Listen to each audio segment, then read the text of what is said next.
Shalom semua Bapak Ibu Saudara sekalian, dimanapun Anda berada, jumpa lagi dengan saya. Nah, sore hari ini saya akan bagikan kepada kita satu topik yang mudah-mudahan dibutuhkan atau berguna bagi Bapak Ibu sekalian, khususnya yang sudah berkeluarga, yang baru berkeluarga, yang sudah lama berkeluarga, atau yang sedang mempersiapkan diri untuk memasuki rumah tangga baru, yang sedang bertunangan, sedang pranikah, atau sedang membangun hubungan yang serius dengan seseorang. Saya berdoa supaya topik pada sore hari ini bermanfaat dan berguna bagi Bapak Ibu Saudara sekalian ya. Dan topik kita pada sore hari ini adalah tentang 7 faktor utama penyebab keretakan rumah tangga dan solusinya ya. Saya berdoa semoga judul ini, topik ini bermanfaat bagi Bapak Ibu Saudara sekalian. Sebelumnya saya ingin bagikan kepada kita tujuan pernikahan ya. Kalau kita tanyakan itu kepada setiap orang, baik kepada anak muda yang sedang jatuh cinta dan mempersiapkan diri untuk menikah, mungkin kita akan menemukan jawaban yang berbeda-beda. Mungkin ada yang berniat menikah karena sudah cukup umur, merasa sudah pantas, umurnya sudah cukup, kemudian ingin membangun hubungan serius menuju pernikahan. Ada juga yang mungkin punya alasan supaya tidak kesepian, butuh teman sharing, teman ngobrol ya. Seperti itu sehingga merasa butuh untuk menikah ya. Atau ada juga yang bertujuan supaya punya keturunan ya, supaya mungkin di masa tua ada yang mengurus, menjagai dan sebagainya ya. Ada juga yang mungkin karena faktor dorongan orang tua, desakan orang tua, sehingga akhirnya memutuskan untuk menikah. Nah, Bapak Ibu sekalian, ada macam-macam tujuan orang menikah, tetapi kalau tujuan kita hanya sampai kepada apa yang tadi saya bagikan, itu sangat rendah, sangat tidak kuat dan sangat rapuh untuk membangun sebuah rumah tangga yang serius, yang berhasil, ya, yang berkenan kepada Tuhan. Nah, terlebih lagi bagi orang Kristen menikah itu tidak bisa hanya sekedar tujuan-tujuan umum yang tadi ya. Karena sudah cukup umur, biar tidak kesepian, biar ada teman ngobrol, supaya punya keturunan, itu standar sekali ya. Dan orang Kristen sebenarnya harusnya ada pembeda, bukan hanya sekedar tujuan yang standar dan umum itu, tetapi pernikahan orang Kristen mempunyai tujuan yang lebih tinggi dan mulia, yang sekaligus menjadi pembeda bagi pernikahan pada umumnya ya.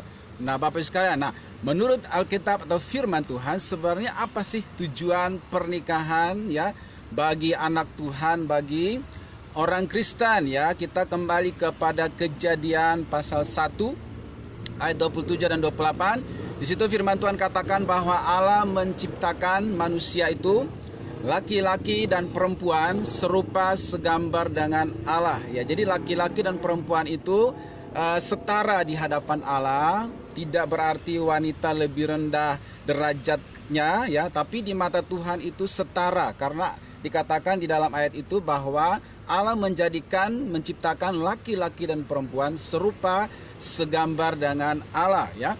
Kemudian dikatakan Allah memberkati mereka ya.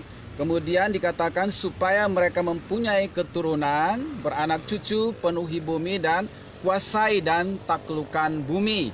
Jadi dari ayat ini bisa kita simpulkan bahwa tujuan pernikahan, khususnya pernikahan orang Kristen, adalah untuk mencerminkan gambar dan rupa Allah. Karena itu tujuan semula Tuhan membentuk rumah tangga ya, atau keluarga Kristen. Kemudian tujuan yang kedua adalah untuk melahirkan keturunan ilahi yang akan melanjutkan ya gambar dan rupa Allah tadi ya. Kemudian yang ketiga, tujuan yang ketiga, supaya mereka berotoritas, berkuasa atas bumi, mengelola apa yang sudah Tuhan sediakan di seluruh muka bumi ini ya, Bapak sekalian ya.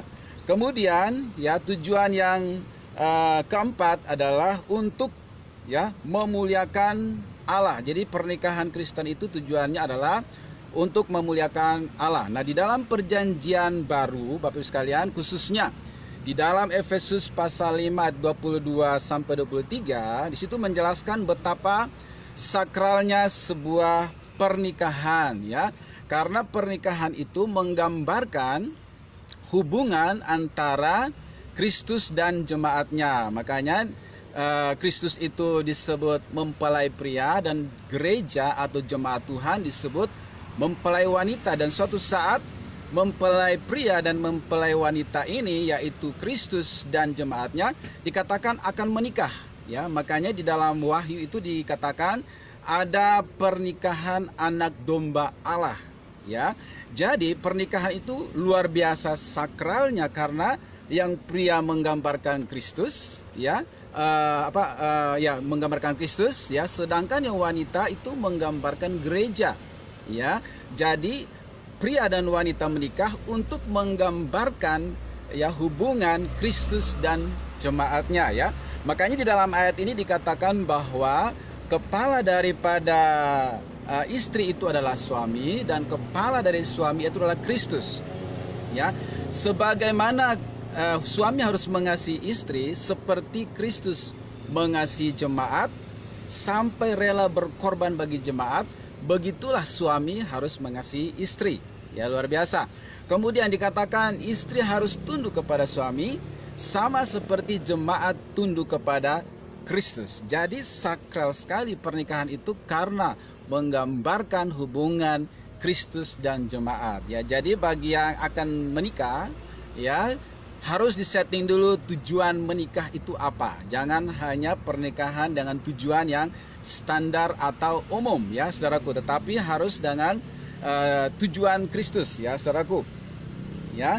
Nah, kemudian, ya, Bapak sekalian, bahkan waktu para gembala mengunjungi sebuah keluarga, yaitu keluarga Yusuf Maria yang baru saja melahirkan bayi Yesus di Bethlehem, di situ dikatakan para gembala pergi mengunjungi, dan ketika mereka setelah mengunjungi keluarga kecil ini yang baru saja punya baby, ya, di situ Alkitab mengatakan bahwa para gembala itu pulang dengan sukacita, bersorak-sorai, dan mereka memuliakan Bapa di surga. Jadi keluarga Kristen itu kalau dilihat orang itu kemudian memuliakan Bapa di surga.